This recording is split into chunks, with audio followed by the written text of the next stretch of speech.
Hey everybody, how's it going? Welcome back to Copper Jacket TV. So I don't know if you guys are like me, but I'm sitting here wondering, how is it possible that California can come up with so many new laws every single year?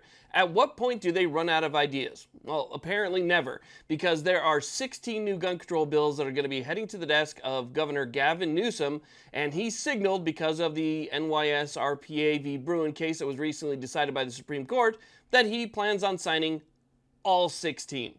Now, none of us should kid ourselves. I personally believe he was going to sign them all anyway, but he's using this as an excuse. So let's go ahead and talk about what they are.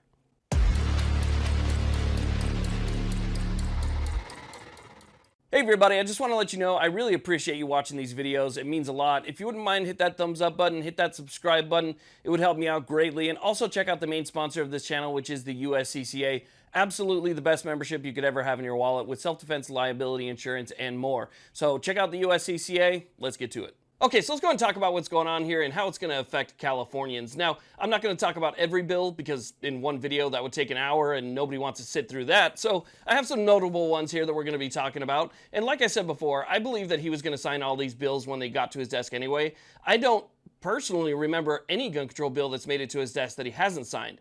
If I'm wrong, you can go ahead and correct me in the comment section. That'd be fine. But to my knowledge, everything's been signed so far, so I have no reason to believe that this would not be the case. As a matter of fact, some of these bills we're going to be talking about today are set to fast track, which means that they're actually going to take effect the moment that they are signed. Now, most bills in California actually take effect maybe a year, 2, 3 years, whatever it is. You know, it takes effect at a later date down the road. Some of these are taking effect the very day that they're signed, so try and keep that in mind as well. So the first one that we're going to be talking about is AB 1621. This is the unserialized thing. So this is your 80s, okay? They're still going after 80s. They're changing some definitions. They're making it so more things are covered, and basically everything is going to have to go through an FFL. It's going to have to be serialized, and it's going to require a background check and the same regulations that everything else would essentially get. So this is basically a bill that has changed some stuff. There's a lot of amendments in this bill which redefine exactly what an 80 is, and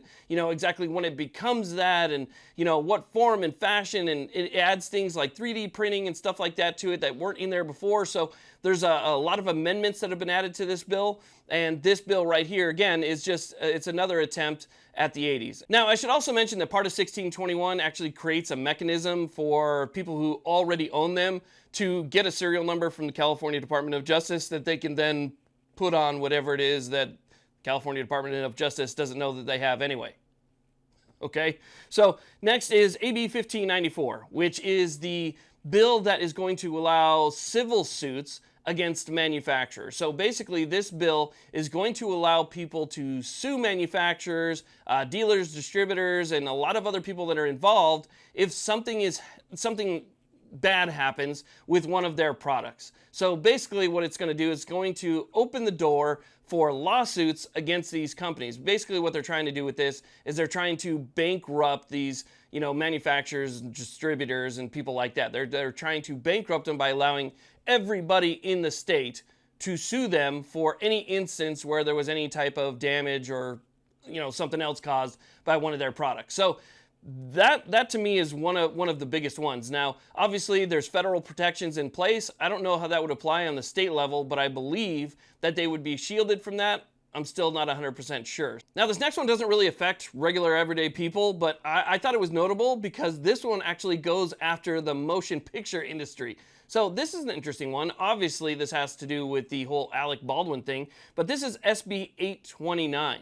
So 829 basically applies safety regulations and different regulations to motion pictures so that what happened doesn't happen again. And so since they've enjoyed so much freedom in that state, they're allowed to have things that, no average person would ever be allowed to have. I don't mind seeing some regulations going that way. Into Hollywood, let them have a little bit of a taste of it. Make it kind of difficult for them to glorify things and then at the same time turn around and say how bad they are for you to have. So again, SB 829, that's another one as well. Now, one thing you guys should know is that each one of these bills has a sister bill in the opposite house. So if you have an assembly bill like AB 1621, it's going to have a near copy in the Senate. So it'd be SB whatever the number is. And the same applies for the Senate. It would have a copy bill in the Assembly. And that's supposed to help the likelihood, or increase the likelihood, that that bill, one of those two bills, would be signed and make it up to the governor's desk, which is kind of weird to me, given the fact that it's a one-party system and they can pass pretty much whatever they want. But that's how they do it. So sometimes you'll see a bill that has almost identical writing but different numbers, and that's why. So the last one that I have on my sheet here was AB 2571, which is basically advertising to minors. Again, there's a lot of different bills. We could go on for an extended amount of time, I'm sure. And if you guys want me to talk more about some different ones that are, still kind of going through committee, but said to be signed as soon as they make it to his desk, I'll do that. But I just wonder if you guys are kind of getting a little bit burnt out on the whole California thing, because honestly, I could probably make an entire channel just dedicated to that state alone. But let me know in the comments section. And if you guys haven't already, please hit that subscribe button. Thumbs up is always well appreciated. And you guys have a great day. And if we don't see each other again, happy 4th of July.